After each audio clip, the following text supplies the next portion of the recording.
So I got some new seeds in the mail today. In order to put them in, they are chinkapins.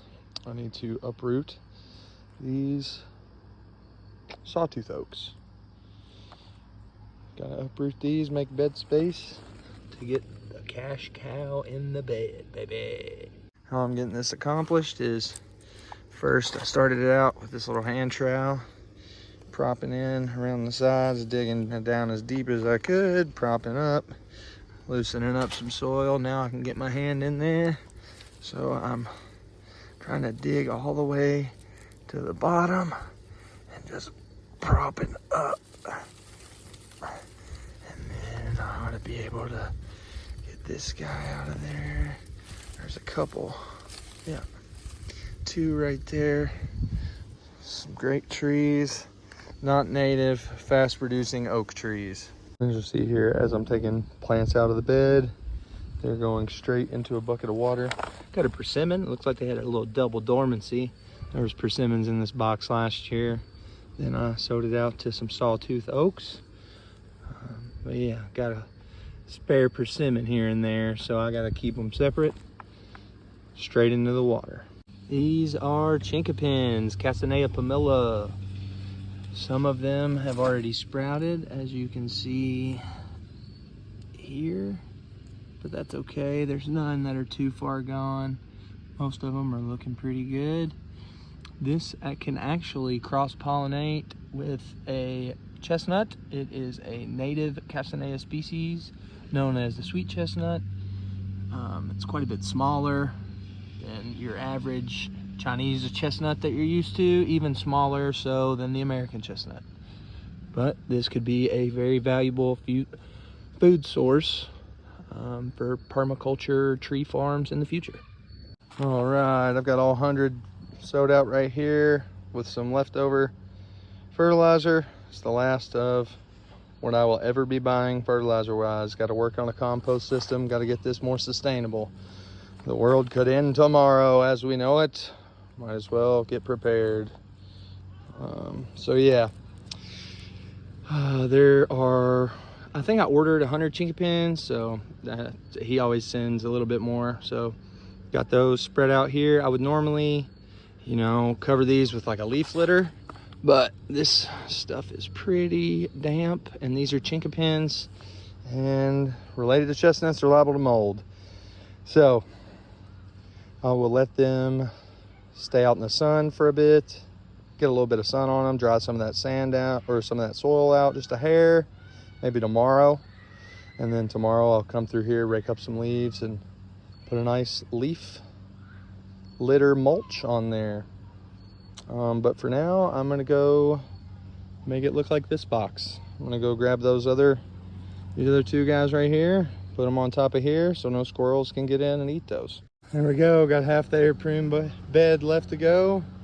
Half of it sown out, protected from the squirrels. Some considerations also to keep in mind. These are related to chestnuts, so I am just treating them appropriately. I've read online and heard online from numerous sources that chestnuts, if they are left above ground like this, they're likely to freeze if it gets sub 25, and then they'll be no good. So what I plan on doing is burying these in leaves to about this first. So there's one right here, 2, another one right there, up until about midway of this first one. So that way, and you know, over top to kind of insulate it from any type of frost or freezing. Those are the ones that have been graded out. So got this many, that many are throwaways. Well, I guess they wouldn't have to be throwaways, but I don't feel comfortable even giving those to somebody because of how curly-Q that their roots are, or they got nipped off right at the ground and forked. So I don't feel like those are good to sell to somebody, and I don't necessarily know that they're gonna be a long-lasting tree, safe. You know, if you plant a tree that gets 30 foot tall and it falls over because it's a short-lived tree, how safe is that? So because of that curly-Q, I was afraid that, you know, as the root swells, it'll kind of choke itself out, similar to if you plant a root-bound tree from a pot. So that's just my thought process. I'm sure it's not 100% that's going to happen, not 100% that it won't happen. Offer any thoughts on the matter in the comment section below. I'm no expert, just a guy with his hands in the dirt. I'm just trying to learn, man. Growing as many trees as I can along the way. Got a bunch of elderberries out here, carpet, another carpet out there, a box that's not so full back there. Had some lackluster performance in terms of stratification. Didn't do a very good job on stratification. Had a refrigerator out in this building.